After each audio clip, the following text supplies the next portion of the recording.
Hello guys, welcome to Khojeram IAS Academy. आप सभी का स्वागत है। आज का हमारा ये सेशन रहेगा कि हाल ही में यूनियन बजट आया है जुलाई में 2024 में। ये इलेक्शन का साल था, इसलिए शुरुआत में इंटरिम बजट आया था, अग्रिम बजट अपना। इस बार के बजट जो आया है वो फुल बजट है, मिनिस्ट्री ऑफ फाइनेंस के द्वारा दिया जाता है। ठीक है, बजट डिवीजन के द्वारा, जैसा कि आप देख पा रहे हैं सामने स्क्रीन पर। तो आइए आज डिस्कस कर लेते हैं बजट 2024-25 को। वैसे मैं इन्फॉर्मेशन के लिए बता दूं कि बजट जैसा कोई शब्द हमारे देश के संविधान में यूज़ नहीं किया गया है। हमारे देश के संविधान में यूज़ किया जाता है एनुअल फाइनेंशियल स्टेटमेंट। ठीक है, तो चार मेन एरियाज रखे गए हैं। बजट की जो थीम रखी गई है वो चार मेन एरियाज की रखी गई है, जैसे कि नंबर 1 पे एम्प्लॉयमेंट रखा गया है, रोजगार, स्किलिंग रखा गया है, MSME, micro small medium enterprise और मिडिल क्लास। इन चारों को बजट की थीम बनाया गया है। ठीक है, फोकस चार मेन एरियाज पर किया गया है। गरीब और पुअर पर किया गया है, ठीक है, महिलाओं पर किया गया है, युवाओं पर किया गया है और अन्नदाता फार्मर्स पर किया गया है। इन चारों पर फोकस किया गया है। थीम रखी गई है एम्प्लॉयमेंट, स्किलिंग, एमएसएमई और मिडिल क्लास। ठीक है, विकसित भारत की बात करें तो विकसित भारत एक तरीके से हमारी प्रेजेंट गवर्नमेंट का विजन है। उसके तहत क्या क्या चीज़ें करी जाएंगी? सबसे पहले तो प्रोडक्टिविटी बढ़ाई जाएगी एग्रीकल्चर सेक्टर में। उस प्रोडक्टिविटी बढ़ाने को लेकर क्या क्या की पॉइंट्स रखे जाएंगे वो डिस्कस कर लेते हैं। जैसे सबसे पहले ट्रांसफॉर्मिंग एग्रीकल्चर रिसर्च। ठीक है, जो हमारे खेती के क्षेत्र में रिसर्च ओरिएंटेड एरियाज़ हैं उन पर काम किया जाएगा। ठीक है, रिव्यू किया जाएगा एग्रीकल्चर रिसर्च के सेटअप को और फोकस किया जाएगा कि प्रोडक्टिविटी हमारे देश की, जो कि एक बढ़ती हुई इकोनॉमी है, एक डेवलपिंग कंट्री है, उसके हिसाब से बढ़ सके। ठीक है, दूसरी बात करी गई आत्मनिर्भरता की।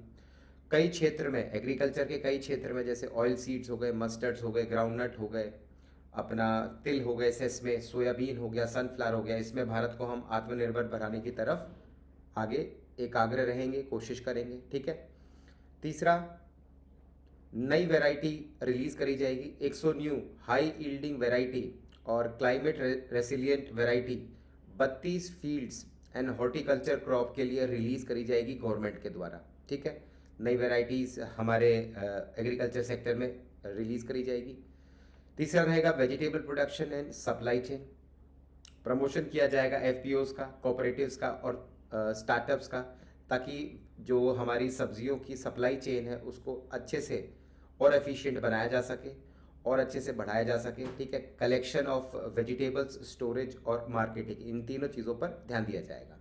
इसी के साथ साथ नेशनल कॉपरेशन पॉलिसी लेकर आई जा रही है, ताकि एक सिस्टमैटिक ढंग से ऑर्डरली मैनर में ऑलराउंड डेवलपमेंट हो सके कोऑपरेटिव सेक्टर्स का।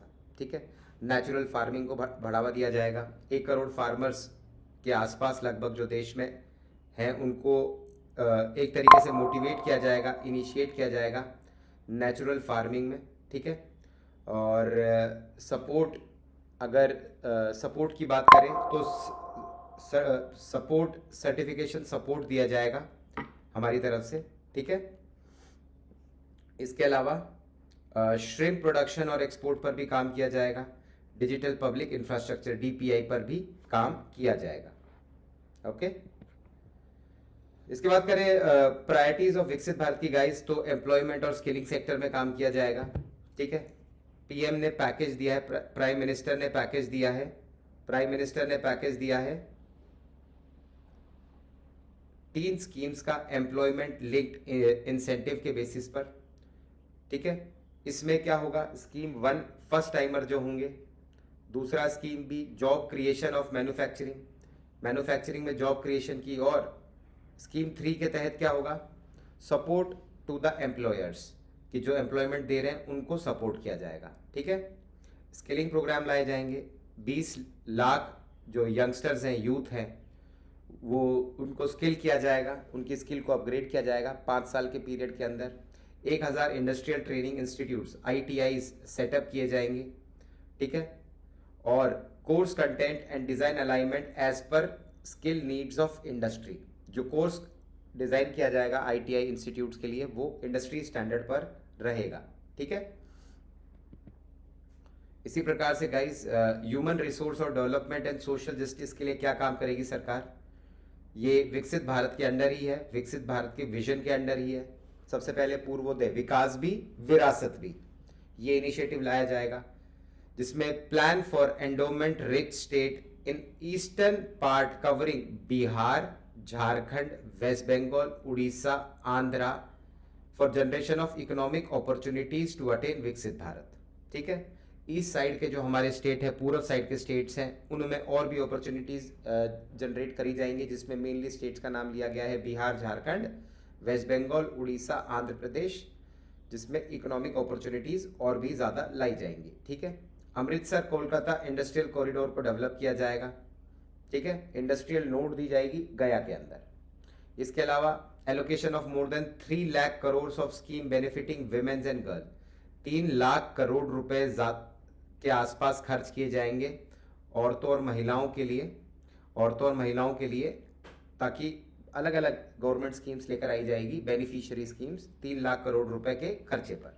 ठीक है, प्रधानमंत्री जनजातीय उन्नत ग्राम अभियान की शुरुआत करी जाएगी, जिसमें इंप्रूव किया जाएगा socio economic condition tribal communities की, जो कवर करेगा 63,000 गाँवों को और बेनिफिट करेगा 5 करोड़ ट्राइबल लोगों को। ठीक है, इसी के साथ साथ 100 ब्रांचेस खोली जाएगी इंडिया पोस्ट पेमेंट बैंक की, 100 ब्रांचेस खोली जाएगी नॉर्थ ईस्ट रीजन में, हमारा जो उत्तरी पूर्व एरिया है, रीजन है, उसमें 100 से ज़्यादा इंडिया पोस्ट पेमेंट बैंक की ब्रांचेस खोली जाएंगी। ठीक है, आंध्र प्रदेश रीऑर्गेनाइजेशनल एक्ट के तहत क्या है, फाइनेंशियल सपोर्ट दी जाएगी 15,000 करोड़ की फाइनेंशियल ईयर 2024-25 में आंध्र प्रदेश को। ठीक है, completion of Polavaram irrigation project को कंप्लीट किया जाएगा, ताकि फूड सिक्योरिटी, देश की फूड सिक्योरिटी इससे इंश्योर हो सके। साथ ही साथ essential infrastructure such as water, power, railways, roads in Kopparthy node on the Visakhapatnam Chennai industrial corridor and Orvakal node on Hyderabad Bengaluru industrial corridor, इन पे डेवलप किया जाएगा। ठीक है, इन इंडस्ट्रियल कॉरिडोर्स को डेवलप किया जाएगा। तो बेसिकली ह्यूमन रिसोर्स और इंफ्रास्ट्रक्चर डेवलपमेंट की यहाँ पर बात कर ली गई है। और क्या प्रायोरिटी रहेंगी विकसित भारत की, अगर आप देखें तो सबसे पहले नए असेसमेंट मॉडल बनाए जाएंगे एमएसएमई के लिए। ठीक है, ताकि उनको क्रेडिट पैसा दिया जा सके सरकार के द्वारा। दूसरा, मुद्रा लोन्स की बात करी गई है। मुद्रा लोन्स की लिमिट जो पहले 10 लाख हुआ करती थी, उसे बढ़ाकर अब 20 लाख रुपए कर दिया गया है तरुण कैटेगरी में। 3 टाइप के मुद्रा लोन्स होते हैं, उनमें से तरुण कैटेगरी का लोन है, उसे बढ़ाकर 20 लाख रुपए कर दिया गया है। ठीक है, साथ ही साथ क्रेडिट सपोर्ट दिया जा रहा है एमएसएमई को, ताकि जो स्ट्रेसफुल पीरियड होता है, एक पूरे साल में एक पर्टिकुलर पीरियड ऐसा होता है जो एक इंडस्ट्री के लिए थोड़ा स्ट्रेसफुल होता है, जब कंज्यूमर डिमांड ज़्यादा नहीं होती, उस समय हेल्प की जा सके। इंटर्नशिप अपॉर्चुनिटीज़ मिल रही है। 500 टॉप कंपनीज में युवाओं को इंटर्नशिप अपॉर्चुनिटीज दी जाएगी। ठीक है, 1 करोड़ यूथ को 5 साल के अंदर इस इंटर्नशिप अपॉर्चुनिटीज का फायदा मिलेगा। अलाउंस के तौर पे 5,000 और एक बार की assistance of ₹6,000 from CSR funds दिया जाएगा गवर्नमेंट के द्वारा। ठीक है, 12 इंडस्ट्रियल पार्क्स डेवलप किए जा रहे हैं national industrial corridor development programme के अंडर, इस बजट के अंदर। ठीक है, साथ ही साथ MSME units for food and irrigation quality and safety training develop किया जा रहा है। एनहेंस किया जा रहा है scope of mandatory onboarding of TREDS। ठीक है, साथ ही साथ क्रेडिट गारंटी स्कीम एमएसएमई के लिए मैन्युफैक्चरिंग सेक्टर में लाई जा रही है। ठीक है, अर्बन डेवलपमेंट के लिए क्या काम होगा, स्टैंप ड्यूटी। ठीक है, कि स्टेट्स को एनकरेज किया जाएगा सरकार की तरफ से कि स्टैंप ड्यूटी को कम किया जा सके, ताकि प्रॉपर्टीज हैं वो सस्ती हो सके और विमेन के नाम पर प्रॉपर्टी खरीदी जा सके। ठीक है, साथ ही साथ स्ट्रीट मार्केट की एक स्कीम लाई जा रही है डेवलप करने के लिए, कि वीकली हार्ट्स, जैसे अपना दिल्ली हार्ट हो गया, स्ट्रीट फूड हो गया, इस प्रकार की चीजें हो गई, इस प्रकार का एक वीकली हार्ट लाया जाए अर्बन एरियाज में। ठीक है, साथ ही साथ transit oriented development plans for 14 large cities with a population above 30 lakh, 30 lakh से ऊपर वाली पॉपुलेशन वाले स्टेट्स को ट्रांजिट ओरिएंटेड डेवलपमेंट प्रोग्राम के तहत लाया जाएगा। वाटर मैनेजमेंट के लिए भी बहुत सारी चीज करी जाएंगी। Promote water supply, sewage treatment and solid waste management. जो आज के दिन हमारे शहरी इलाके में सबसे बड़ी समस्या है, इन पर ध्यान दिया जाएगा। साथ ही साथ पीएम आवास योजना अर्बन 2.0 लाई जा रही है। ठीक है, 1 करोड़ जो शहरी इलाके में गरीब लोग रहते हैं, मिडिल क्लास फैमिलीज हैं, ठीक है, वो 10 लाख के ये चीज़ डेवलप करी जा रही है पीएम आवास योजना 10 लाख करोड़ के इन्वेस्टमेंट से। साथ ही साथ enabling policies and regulation for efficient and transparent rental housing markets. ठीक है, पैसा कम हो सके, transparent rental housing markets develop किए जा सके, इस पर सरकार ध्यान देगी। ये हाउसिंग नीड्स आपकी कवर हो गई इसमें। इसी के साथ साथ एनर्जी सेक्टर में भी बहुत सारे काम होंगे, जैसे 1 करोड़ घरों को फ्री बिजली दी जाएगी पीएम सूर्य घर मुफ्त बिजली योजना के तहत। 300 यूनिट हर मंथ फ्री दी जाएगी। 1.28 करोड़ रजिस्ट्रेशन, 14 लाख एप्लीकेशन अब तक आ चुके हैं। ठीक है, इसी स्कीम के अंडर। साथ ही साथ आपकी एनर्जी ऑडिट करी जाएगी, फाइनेंशियल सपोर्ट दिया जाएगा माइक्रो एमएसएमई सेक्टर को। तो कुल मिला के सरकार ने एमएसएमई सेक्टर पर बहुत ज़्यादा ध्यान देने का फैसला किया है इस बजट के तहत। R&D सेक्टर में काम किया जाएगा। ठीक है, स्मॉल रिएक्टर्स, छोटे छोटे रिएक्टर्स बनाए जाएंगे जिससे कि न्यूक्लियर टेक्नोलॉजी को भी प्रमोट किया जा सके हमारे देश के अंदर। पंप स्टोरेज फैसिलिटी है, पॉलिसी है, उसको और बढ़ाया जाएगा जिससे इलेक्ट्रिसिटी स्टोरेज पे काम हो सके। ठीक है, अब देख लीजिए इंफ्रास्ट्रक्चर पे क्या काम कर रही है। 11,11,1111 करोड़ का इंफ्रास्ट्रक्चर 3.4% ऑफ जीडीपी को कवर करता है। ठीक है, हमारा आज के दिन 1.5 lakh crore to states for long term interest free loans. 1.5 lakh crore रुपए का स्टेट्स को long term free loan, interest free loan दिया जाएगा ताकि वो रिसोर्स एलोकेशन में हेल्प कर सके। फेज 4 लाया जाएगा PMGSY के लिए। ठीक है, to launch and provide all weather connectivity of 25,000 rural habitations. ठीक है, ताकि रूरल लेवल पर कनेक्टिविटी रह सके, बन सके। ठीक है, इसी के साथ इरिगेशन एंड फूड मिटिगेशन, इसमें इस क्षेत्र में क्या काम होगा। असिस्टेंस दी जाएगी रिकंस्ट्रक्शन के लिए और रिहेबिलिटेशन के लिए हिमाचल प्रदेश में। असिस्टेंस दी जाएगी flood management and related projects के लिए असम में, सिक्किम में और उत्तराखंड में। फाइनेंशियल सपोर्ट दिया जाएगा प्रोजेक्ट्स को जिनकी कॉस्ट है लगभग 11,500 crore. Koshi Mechi intra state link and 20 ongoing new schemes के अंडर। ठीक है गाइस, स्कीम्स का नाम एक बार ध्यान से देख लीजिएगा आप लोग। साथ ही साथ टूरिज्म सेक्टर में भी काम किया जाएगा। डेवलप किया जा रहा है विष्णुपद टेम्पल कॉरिडोर और Mahabodhi temple corridor on model किया जा रहा है on Kashi Vishwanath temple corridor के तहत। ठीक है, नालंदा यूनिवर्सिटी को डेवलप किया जा रहा है ताकि टूरिस्ट आकर देख सकें। इसी के साथ साथ असिस्टेंट दी जा रही है डेवलप करने के लिए उड़ीसा की सीनिक ब्यूटी को, टेम्पल को, मॉन्यूमेंट को, क्राफ्ट्समैन को, वाइल्ड लाइफ सेंचुरी को, नेचुरल लैंडस्केप को, ओके, और वहाँ के बीचेस को सही तरीके से, ताकि टूरिज्म उड़ीसा के अंदर प्रमोट किया जा सके। वहीं पे बात कर लेंगे हम इनोवेशन, रिसर्च एंड डेवलपमेंट की। तो private sector driven research projects लाए जाएंगे। अब रिसर्च में प्राइवेट सेक्टर्स को बढ़ावा दिया जा रहा है। स्पेस इकोनॉमी में भी ये चीज़ हेल्प करेगी। एक कैपिटल फंड बनाया जा रहा है 1,000 करोड़ का, ताकि स्पेस सेक्टर में भी काम किया जा सके। साथ ही साथ अनुसंधान नेशनल रिसर्च फंड डेवलप किया जाएगा प्रोटोटाइप डेवलप करने के लिए। ठीक है, इसी के साथ साथ देख लीजिए नेक्स्ट जनरेशन रिफॉर्म्स किस प्रकार के होने वाले हैं। Rural and urban land related actions लिए जाएंगे जिसमें क्लाइमेट फाइनेंस पर बात होगी। ठीक है, नेक्स्ट जनरेशन मतलब आने वाले समय के लिए ये रिफॉर्म करे जाने हैं ताकि फ्यूचर जनरेशन्स को प्रोटेक्ट किया जा सके।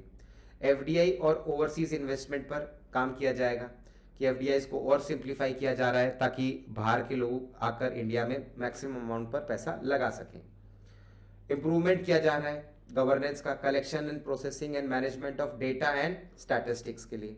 ठीक है, साथ ही साथ न्यू पेंशन स्कीम एनपीएस के साथ जो भी इशू आ रहे हैं उनको एड्रेस किया जाएगा और कॉमन सिटीजन्स के लिए ये चीज और ज्यादा बढ़ावे के साथ खोली जाएगी। ठीक है, ये हमारा रोबोस्ट इकोनॉमिक फाउंडेशन ग्राफ्स हैं, आप देख सकते हैं कि किस प्रकार से हमारी इंप्रूवमेंट हो रहा है करंट अकाउंट डेफिसिट का और किस तरह से इंडिया ग्रो कर रहा है 8.2% इन फाइनेंशियल ईयर 2024 के अंदर। जीडीपी जो हमारी दिखाई गई बजट के अंदर वो दिखाया गया है 8.2% की। It's a very good rate. साथ ही साथ पीएमआई इंडेक्स को आप देख सकते हैं कैसे एक्सपैंड हो रहा है। आप ये देख सकते हैं कि एनपीएज में जो नॉन परफॉर्मिंग असेट्स हैं हमारे नॉर्मल कॉमर्शियल बैंक्स के, वो कैसे नीचे की तरफ आ रहे हैं। अच्छी बात है ये। इसी प्रकार से हमारे देश का जो फिस्कल डेफिसिट है, कर्जा है, वो घट रहा है जीडीपी का। ठीक है। इसी प्रकार से हमारा इन्फ्लेशन है वो कम हो रहा है। 6.7 2022 के आसपास या 2022 एंड 23 के स्टार्टिंग में 6.7 था, वो अब घटकर 5.4 हो गया है। टैक्स प्रपोजल पे देख लीजिए, टैक्स को अब सिंप्लीफाई कर दिया गया है। बिल्कुल ठीक है। इनकम टैक्स एक्ट को रिव्यू किया जा रहा है 1961। सिंप्लीफिकेशन ऑफ चैटरीज एंड टीडीएस वगैरह में और सिंप्लीफिकेशन ला रहा है। ठीक है। अपील्स के प्रोविजन आ रहे हैं। ठीक है। इस तरह से टैक्स को बेहतर बनाने की कोशिश करी जा रही है। कस्टम ड्यूटी हटाई जा रही है या चेंज करी जा रही है। 3 कैंसर मेडिसिन पे पूरी तरीके से कस्टम्स ड्यूटी हटा दी गई है। ठीक है, ताकि मेडिसिन को अफोर्डेबल बनाया जा सके। Reduce BCD to 15% on mobile phones पर भी कटौती कर दी गई है कस्टम्स ड्यूटी की, जिससे कि मोबाइल इंडस्ट्रीज थोड़ा ग्रो कर सकें, मोबाइल फोन और सस्ते हो सकें। कस्टम्स ड्यूटी कम कर दी गई है गोल्ड और सिल्वर पर 6% तक कर दी गई है और प्लैटिनम पर 6.4% कर दी गई है, ताकि डोमेस्टिक लेवल पर गोल्ड सिल्वर की परचेज को बढ़ाया जा सके। ठीक है। इसके साथ ही रिड्यूस कर दिया गया है कस्टम्स ड्यूटी श्रिम्प और फिश पर 5% तक, ताकि मरीन एक्सपोर्ट्स पे में बढ़ावा हो सके, मरीन एक्सपोर्ट्स के लेवल पर हम compete कर सकें। साथ ही साथ एक्सटेंड किया है capital goods for manufacturing of solar cell and panel को। ठीक है, ताकि सोलर एनर्जी को प्रमोट किया जा सके, एनर्जी सेक्टर को और मजबूत किया जा सके। फुली एक्सटेंड कर रहे हैं हम कस्टम्स ड्यूटी 25 क्रिटिकल मिनरल्स पर, ताकि स्ट्रेटेजिक सेक्टर पर इसको बूस्ट किया जा सके। ठीक है। अब आप देख लीजिए, न्यू टैक्स रिजीम सिंपल कर दिया। एंजल टैक्स पे बिल्कुल अबॉलिश कर दिया गया है इन्वेस्टर्स के ऊपर, जो पहले लगा करता था। सिंपलर टैक्स रिजीम ला दी गई है डोमेस्टिक क्रूज पर। ठीक है। Short term gains for financial assets 20% tax rate कर दिया गया है इस पे। ठीक है। लॉन्ग टर्म गेन्स पर 12.5% कर दिया गया है और इंक्रीज कर दी गई है लिमिट ऑफ एक्सटेंशन को 1.25 लाख पर ईयर तक फाइनेंशियल असेट पर। ठीक है। अब 17,500 तक की आप सेविंग कर सकते हैं न्यू टैक्स रिजीम में साल की। ठीक है। कोई टैक्स नहीं लगेगा 0 से 3 लाख रुपए तक पे। 5% टैक्स लगेगा 3 से 7 लाख पर। 7 से 10 लाख पर लगेगा 10%। 15 से 15% लगेगा आपके 10 से 12 लाख पर। 20% लगेगा आपके 12 से 15 लाख पर और 30% लगेगा 15 लाख से ऊपर की इनकम पर। ठीक है। स्टैंडर्ड डिडक्शन को बढ़ाकर 50,000 से 75,000 रुपए कर दिया गया है। ठीक है। Pensioners deduction of family pension for pensioners increase from 15,000 to 25,000। 25,000 तक की पेंशन वाले लोगों को पर कोई किसी प्रकार का टैक्स नहीं लगेगा। अब ये देख लीजिए पैसा कहाँ से आता है और कहाँ जाता है। 27% हम उधारी और लाइबिलिटी से पैसा लाते हैं। नॉन टैक्सेबल रिसीप्ट 9% है। नॉन डेब्ट कैपिटल रिसीप्ट 1% है। कस्टम्स 4% है। कॉर्पोरेशन टैक्स 17% है। जीएसटी और अदर टैक्सेस से 18% आता है हमारे total revenue. Urban excise duty से 5% आता है और इनकम टैक्स से 19% आता है। ठीक है। One of the major contributor, हमारे भारत देश की इकोनॉमी में सबसे बड़ा कंट्रीब्यूटर मिडिल क्लास का टैक्स हो गया। अब रुपी जाता कहाँ है? 19% जाता है इंटरेस्ट पेमेंट पर जो हमने उधार लिए हैं। 16% जाता है सेंट्रल सेक्टर स्कीम पर। सब्सिडीज जाती है 6% पर। डिफेंस में खर्च होता है 8%। States and shares of state for GST कितना खर्च होता है? 21%। Finance commission and other transfers 9% पे खर्च होता है। ठीक है। सेंट्रली स्पॉन्सर्ड स्कीम में 8% खर्च होता है। अदर एक्सपेंडिचर में 9% खर्च होता है और पेंशन में 4% खर्च होता है। इस प्रकार से हमारे देश का रुपया खर्च किया जाता है। ठीक है। करोड़ में अगर बात करें तो डिफेंस के अंदर 4,54,773 करोड़ रुपए। रूरल डेवलपमेंट के अंदर 2,65,000 808 करोड़ रुपए। एग्रीकल्चर एंड अलाइड एक्टिविटीज के साथ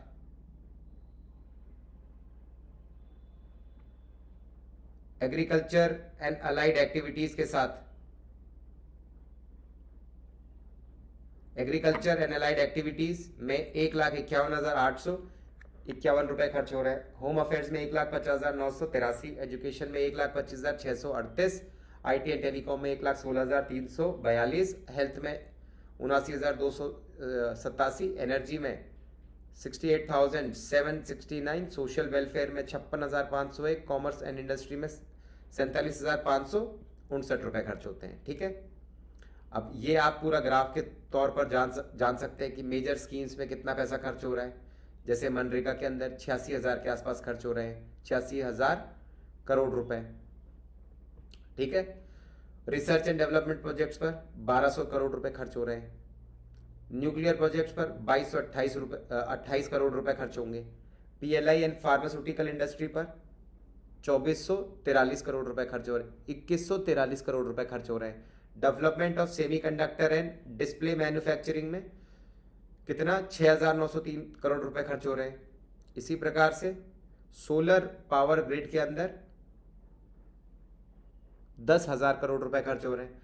डायरेक्ट बेनिफिट ट्रांसफर में 1,500 करोड़ रुपए खर्च हो रहे हैं और lines of credit under idea scheme के तहत 3,849 करोड़ रुपए खर्च किए जाएंगे इस फाइनेंशियल ईयर में।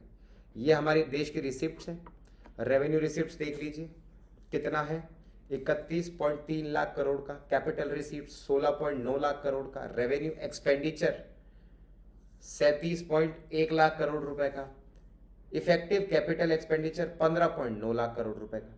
ठीक है, तो इस प्रकार से ये हमारे देश का बजट पेश किया गया है।